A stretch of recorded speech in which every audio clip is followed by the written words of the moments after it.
Olá! Em 2012, você jogou por dia quase 1,5 kg de lixo fora. Parece pouco? Agora soma isso com o lixo do seu vizinho, da sua rua, da sua cidade.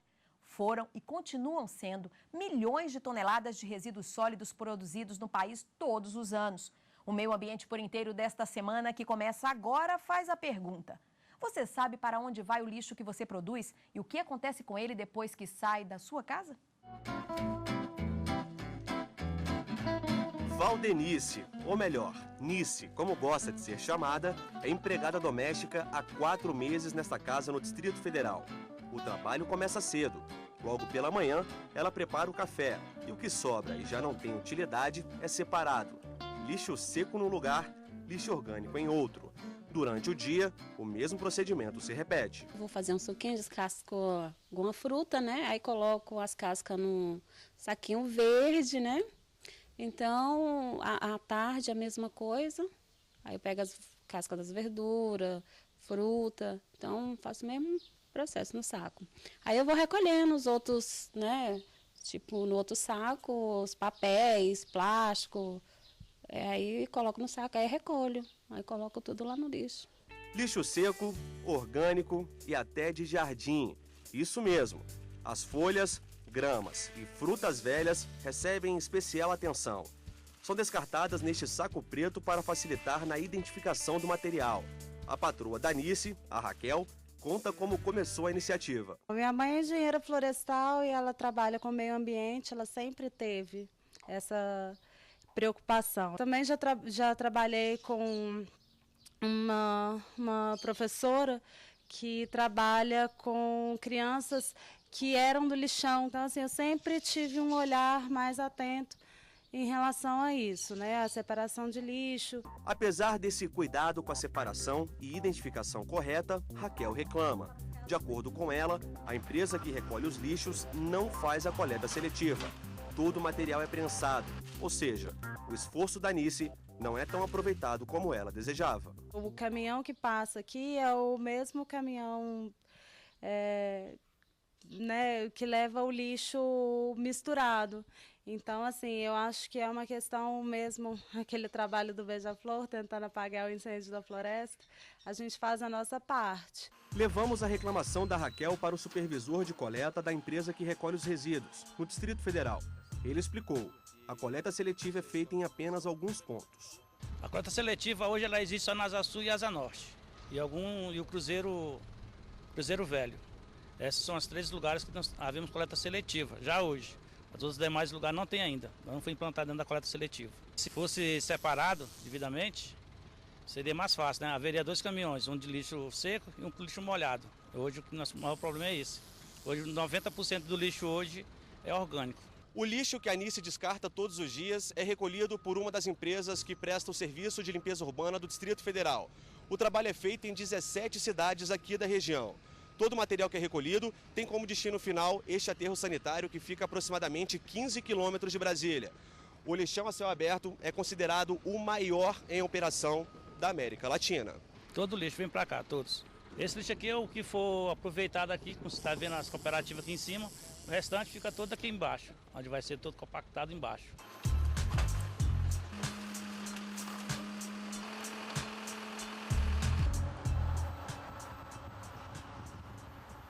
E como deve ser a destinação correta do lixo? A lei traz regras que devem ser seguidas não só pelas empresas, mas também por você, cidadão, que produz resíduos. Você tem ideia da quantidade de lixo que é produzido por ano no Brasil? Os números chamam a atenção. Um levantamento da Abrelp, Associação Brasileira de Empresas de Limpeza Pública e Resíduos Especiais, mostra que no ano passado foram produzidos 64 milhões de toneladas em todo o país. 24 milhões de toneladas de resíduos tiveram destinos inadequados, como os lixões. Uma quantidade suficiente para encher 168 estádios do Maracanã, por exemplo. Leonardo Boff é teólogo e filósofo, conhecido inclusive por comentar sobre problemas sociais e ambientais. Recentemente, durante um evento sobre o assunto em Brasília, falou sobre a produção de lixo no Brasil. O lixo, ele denuncia que a sociedade não é boa, porque ela não utiliza bem os bens e serviços da natureza, penaliza as pessoas e corre o risco de criar um colapso no sistema de vida, que pode ameaçar a vida no planeta, a nossa civilização. Daí é fundamental discutirmos não só o lixo é a consequência, as causas, os mecanismos de uma cultura que produz o lixo. O problema não acaba por aí. Em todo o país, nem sempre o descarte de resíduos é feito de forma correta. E aí os coletores precisam redobrar a atenção. No Distrito Federal, a nossa equipe acompanhou o trabalho de uma empresa que faz a coleta na região e nos estados do Piauí, Bahia e São Paulo. É fácil perceber a dificuldade enfrentada no dia a dia. O Leandro trabalha com a coleta de lixo há 1 ano e meio e convive diariamente com materiais que podem conter vírus, substâncias tóxicas e principalmente materiais cortantes, como latas e garrafas, por exemplo. Tudo isso oferece risco à profissão se o descarte não for feito corretamente. Leandro, conta pra gente, como é que as pessoas poderiam facilitar o trabalho de vocês na coleta e diminuir o risco de acontecer algum acidente? Por exemplo, no vidro, separar as garrafas de vidro ou numa caixa de papelão ou em outra coisa, saber embalar bem embalado, escrever ali, se puder, por exemplo, esperar o caminhão passar, esperar para avisar que ali é um vidro, que ele pode cortar nós. As sacolinhas que elas são pequenas, emendar as asas uma nas outras, que aí ajuda muito nós na hora de pegar. Dificuldade também para os motoristas. Francimar conta que muitas vezes não é fácil transitar pelas ruas. Os moradores, eles deixam o carro fora da garagem, né? Às vezes tem carro na minha direita, carro à minha esquerda, e isso dificulta às vezes um pouco o caminhão entrar. E quando não dá para o caminhão entrar, os meninos têm que ir lá puxar o lixo todo para fora, na mão, né? Isso aí atrasa um pouco o nosso trabalho e dificulta um pouco realmente. A parte boa é que nem tudo que é jogado fora significa que não tem mais utilidade. Tem lixo de tudo que é jeito, até eletroeletrônicos em bom funcionamento. O celular aqui acha muito, dá muito. Celular, DVD, televisão, o pessoal joga fora, a gente joga para dentro também. Algumas coisas dá de aproveitar, outras não, aí a gente joga para dentro. Em meio ao lixão encontramos o Genilson, que trabalha como catador há 20 anos. Tem muita coisa boa que é descartado que dá para aproveitar aqui? Dá, tipo PET, essas PET de balão, essas PET de garrafa de refrigerante, esses balos, entendeu? E assim por diante. Agora é um trabalho cansativo também. É um trabalho cansativo. A história do Genilson e outros catadores você vai ver ainda no programa.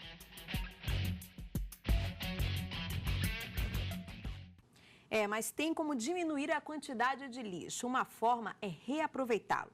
Aqui no estúdio do Meio Ambiente por Inteiro, a gente recebe a Tatiana, ela é empresária, tem um restaurante em Brasília, também bióloga. Tudo bom, Tatiana? Obrigada por participar do programa. Muito grata. Me explica essa história. No seu estabelecimento, nem tudo que deveria ir para o lixo vai realmente para o lixo. Isso mesmo. Como nós trabalhamos com muitos alimentos, né, os alimentos in natura, todo esse alimento que é processado, a gente coloca isso de volta para a terra, através da compostagem. Tatiana, então vamos explicar para o pessoal que está assistindo em casa. A compostagem é pegar todo aquele lixo, isso, misturar tudo e reaproveitá-lo. Como é que você faz isso? Mostra o passo a passo para a gente. Isso, a gente pega esse lixo aqui, ele é feito, como a gente usa muito suco, o suco verde, o suco de clorofila, ele é totalmente triturado. Então aqui tem muita fibra e muito nutriente ainda. Isso aqui tudo volta, vai para a terra, a gente coloca a camada, né, desse lixo, vem uma camada de terra com minhoca. Depois de alguns meses, isso aqui volta a ser uma terra, na verdade, vira um adubo, né? E que tipo de lixo que você usa, para a gente poder entender? Qualquer lixo? Qualquer lixo, até papel, por exemplo. Aqui, papel, muita gente acha que papel não pode ser lixo orgânico. Isso aqui é lixo orgânico, né? Tem muita coisa que não é, né? Papel do banheiro, tudo bem, não. Mas esse aqui, esse guardanapo que a gente usa, isso aí tudo volta para a terra. E aí depois essa terra volta para a produção, produzindo os alimentos que a gente usa. A nossa terra, ela tem um diferencial porque ela não tem agrotóxico nenhum, né? Tudo que a gente usa assim, é orgânico, então é uma terra de uma qualidade excelente. Em quanto tempo que esse adubo fica pronto? Esse aqui, olha, com o nosso processo lá deve ter uns 4 meses, 5 meses ele já está voltando, tá bem, assim, já volta, dá para a gente usar de novo na horta.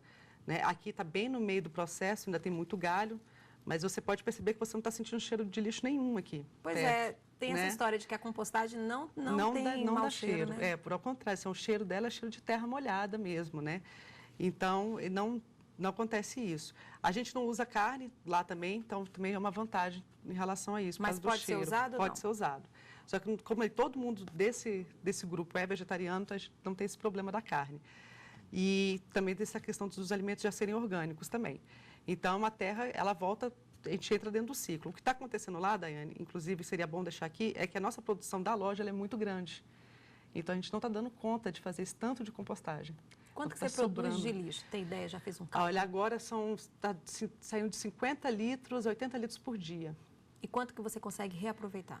Estou reaproveitando, então por semana a gente teria, então dá para reaproveitar assim, porque eu estou pegando 3 dias da semana, são 6 dias que a gente fica aberto. E quem faz essa compostagem? São vocês mesmos? No caso aqui é minha mãe. Minha mãe que ela tem uma terra, ela produz e ela começou a entrar nesse mundo da compostagem, ficou apaixonada. Eu já, quando eu estudava, quando eu era bióloga também, eu já praticava bastante, já pratiquei essa compostagem dentro dessa bandeja, dentro do meu apartamento, mas sem minhoca, só com bactéria. Mas o sistema é o mesmo, na internet tem vários vídeos mostrando, em Brasília tem muita gente que faz isso.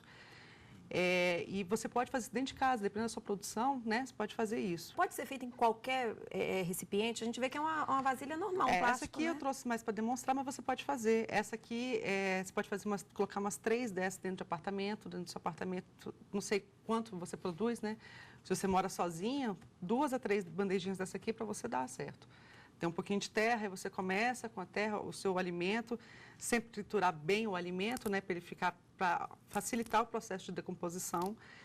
E uma camada de terra, uma camada de alimento e cuidando para ele não ficar muito aguado, não ficar muito seco. Existem algumas regrinhas, né, que a gente vai aprendendo também, a prática vai te ensinando. Tatiana, muito obrigada por participar. Parabéns pela iniciativa que sirva de exemplo, né, para outros empresários e para o cidadão, né? Tomara. Agora fica aqui com a gente para você conferir essa reportagem. É uma iniciativa lá em São Paulo bem interessante. O Meio Ambiente por Inteiro mostra agora o processo de reciclagem em Corumbataí. No pequeno município de pouco mais de 4.000 habitantes, um método simples e eficiente consegue recolher 100% dos materiais recicláveis que vêm do lixo dos moradores. Com essa ação sustentável, a cidade recebeu até o prêmio de melhor sistema de reciclagem de todo o estado de São Paulo. Olha só.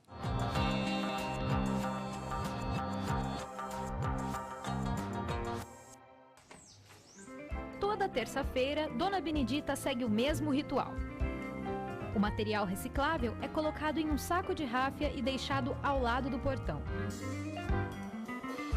Minutos depois, a troca. O saco é coletado e substituído por outro vazio. O caminhão segue seu caminho por todas as ruas da cidade de Corumbataí. A contribuição da Dona Benedita e dos outros 4.000 moradores da cidade vem parar aqui, no centro de triagem da prefeitura. Essa permuta ecológica já existe há mais de 15 anos. E com o processo, Corumbataí foi premiada como a cidade com a melhor coleta seletiva de todo o estado de São Paulo. Nascido de uma parceria entre a prefeitura e uma universidade, o projeto incentivou a população a separar os resíduos com uma ideia simples e eficiente. Cada morador recebeu um balde para depositar o lixo orgânico e um saco de ráfia para colocar os materiais recicláveis. Não foi difícil, viu? No começo a gente estranha um pouco, né? Mas depois a gente pega tudo o sistema. No local de triagem, os funcionários se revezam para separar todo o material. Não é fácil. Alguns plásticos, por exemplo, chegam a ter 10 variações que vão desde a cor até a sua composição. E cada um tem que estar em seu devido lugar. Feita essa separação, os materiais são prensados, acondicionados e depois ficam aguardando até a venda, a comercialização deles. Todos os meses são recolhidos na cidade mais de 7 toneladas de material próprio para reciclagem. Chega o saco, a gente já vira, já separa, já é bem gratificante, bem boa mesmo para o meio ambiente, para a população. Todo mundo lucra com isso.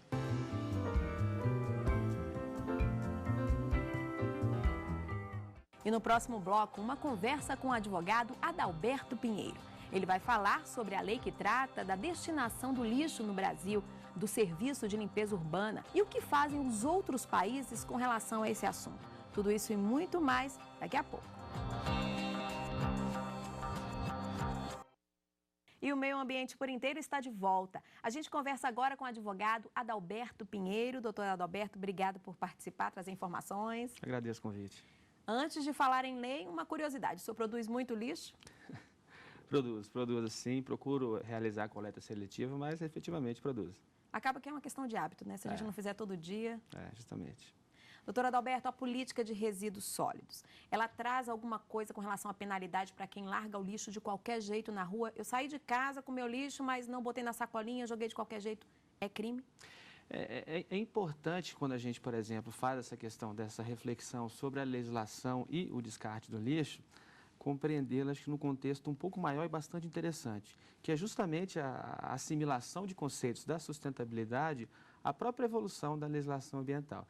E aí é nesse contexto que surge a famosa Lei 12.305, de 2010, que estabelece a Política Nacional de Resíduos Sólidos, essas diretrizes definidas por essa política, né, e aí outro ponto bastante interessante também é que ela se destina a todos. E a violação dessas diretrizes pode ensejar a aplicação de diversas sanções, né, algumas estabelecidas, por exemplo, na Lei de Crimes Ambientais. Dentre elas, a gente pode citar, por exemplo, prisão, multas, necessidade de prestação de serviços à comunidade, dentre eles a suspensão parcial ou total da atividade econômica e, dentre elas, a impossibilidade de contratar com o poder público ou de dele obter, por exemplo, subsídios, subvenções e doações. Como é que uma empresa dessa consegue prestar um serviço para o governo, fazer esse serviço de limpeza pública? Qual é a forma, a única forma que ela pode a contratação das empresas, né, ela deve estabelecer os princípios gerais de contratação com a administração pública.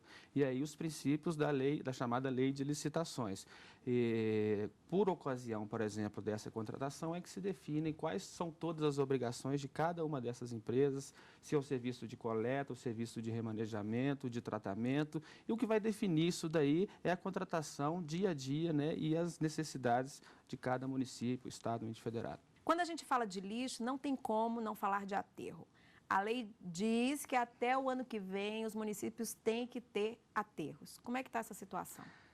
Talvez esse seja um dos pontos mais calorosos relacionados à implantação da Política Nacional de Resíduos Sólidos, né? Nós temos aí um prazo, agosto do ano que vem, e na prática a maioria dos municípios brasileiros ainda não tem condições nem recursos humanos, materiais e financeiros de implantar a sua política de gestão.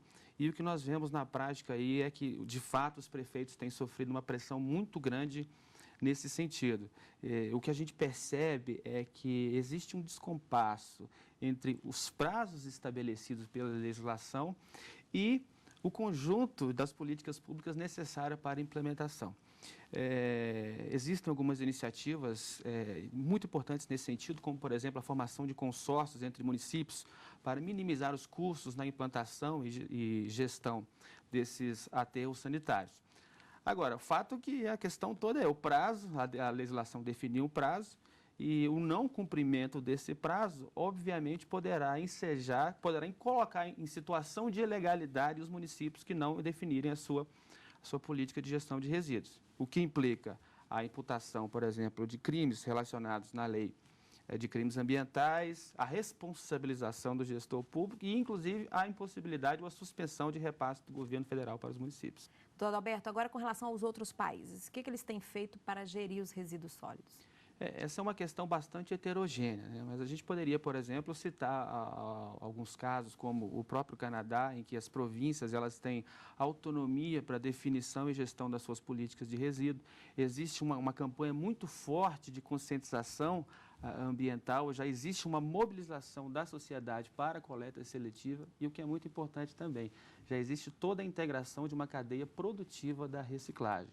Então, é um grande exemplo. Os Estados Unidos também já definiu metas a médio e longo prazo para alcançar até 35% de reciclagem dos produtos, e baseado numa campanha forte de incentivo voluntário à coleta seletiva e também um incentivo muito forte na área de geração de novos produtos que tenha um desenho chamado eco-inteligentes, ou seja, que são produzidos para gerar menos resíduos. E o conceito de lixo é relativo. Para uns, o que é lixo, para outros, é fonte de renda. Esses que sobrevivem do lixo são os catadores. São cerca de 800 mil, de acordo com o Movimento Nacional dos Catadores de Recicláveis. Eles dividem espaço nos lixões que ficam a céu aberto. São pessoas que encontraram no lixo a forma de sustento. Correm contra o tempo. Realidade brasileira, principalmente nas grandes cidades. A estimativa é que a cada 1000 brasileiros, um é catador. Claudete começou a trabalhar cedo para ajudar a família no Rio de Janeiro. Já foi pedinte, camelô e hoje conta com orgulho que é catadora. É no centro da cidade que todos os dias ela procura papel branco e alumínio para reciclagem. O trabalho começa às 5 horas da tarde e termina só de madrugada. Eu sinto orgulho porque, assim, uma mulher negra, mãe solteira, que não terminou ainda o 2º grau, assim, está à frente de um grupo de catadores como uma liderança, sendo exemplo ali, muito se espelhando na minha situação. Então, para mim é um orgulho muito imenso. A nossa equipe também acompanhou a rotina da Dona Celeste, que há 5 anos é catadora da Central de Reciclagem do Varjão, a 10 quilômetros de Brasília. É neste galpão que ocorre o processo de separação. São materiais como garrafas PET, papelão e metais que são encaminhados para serem reaproveitados. Fonte de renda para cerca de 25 pessoas da região. E faça chuva ou faça sol, Dona Celeste está lá. O serviço aqui é duro, né? Porque nós trabalhamos na chuva, no sol, muito lixo.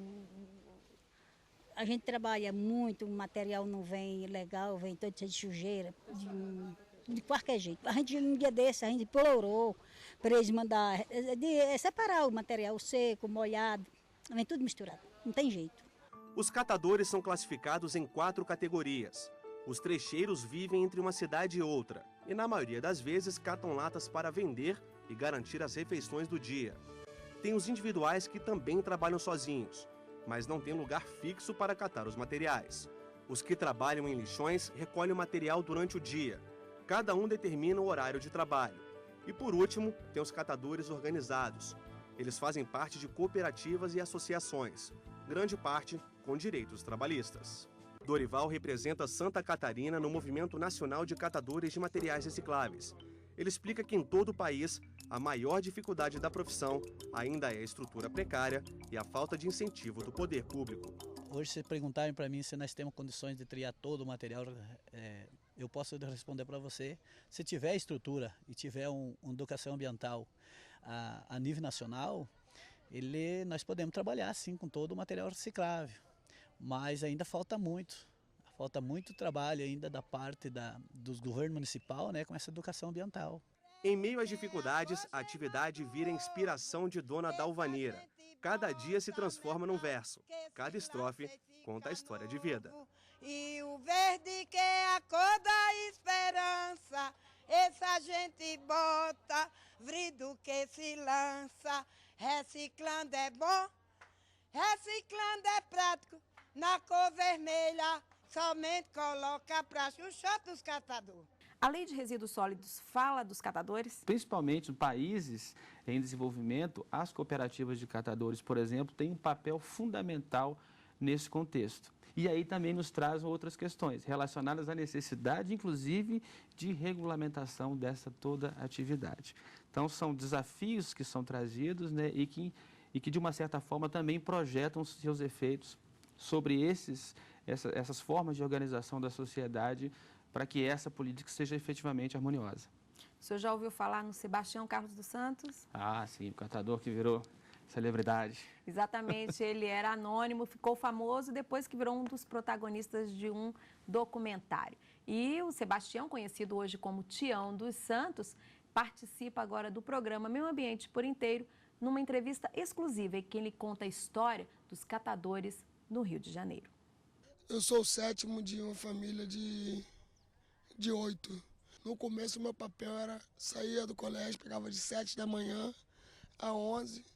11 horas chegava em casa, almoçava, botava comida na mochila e levava meus irmãos. Aí eu ficava no hotel, mas não era que minha mãe forçava eu trabalhar, não. É porque para criança o hotel era divertido, catar brinquedo, correr, aquela coisa de criança lúdica. Trabalhar mesmo, comecei a trabalhar com os 13 anos. Onde estão os catadores? Ou estão dentro do lixão, ou estão nas ruas rasgando saco. Um trabalho totalmente desumano e precário. Então essa é uma grande dificuldade. E sem contar a dificuldade também que a própria sociedade não reconhece o trabalho dos catadores. Eu acho que essa humanização do trabalho, o livro extraordinário conseguiu mostrar. Quem é o catador? Saímos dos anonimatos, do excluído, para ser um protagonista da nossa própria história. E contar a nossa própria história do ponto de vista que a gente bem sabe o qual é. Eu acho que esse é o grande ganho do livro extraordinário. Foi trazer à sociedade aqueles que, assim como o lixo, as pessoas não sabem que existe. O senhor acompanhou aqui no início do programa o trabalho que a Tatiana, empresária e bióloga, faz no restaurante dela, o pessoal lá de São Paulo. É por aí. É preciso que a sociedade reconfigure o seu modo de sentir, de pensar e de agir em relação ao meio ambiente e especificamente com relação à questão do consumo sustentável. Doutor Adalberto, muito obrigada por participar, pelas informações, pelas suas opiniões. Eu que agradeço. Pois é, e o Meio Ambiente por Inteiro fica por aqui. Você pode rever os programas no site da TV Justiça. Basta acessar www.tvjustiça.jus.br. E se você tiver alguma sugestão de reportagem, não se esqueça, escreva pra gente. O nosso e-mail é meioambienteporinteiro, tudo junto, @stf.jus.br. Obrigada pela audiência e na semana que vem nós temos um novo encontro marcado. Tchau, tchau.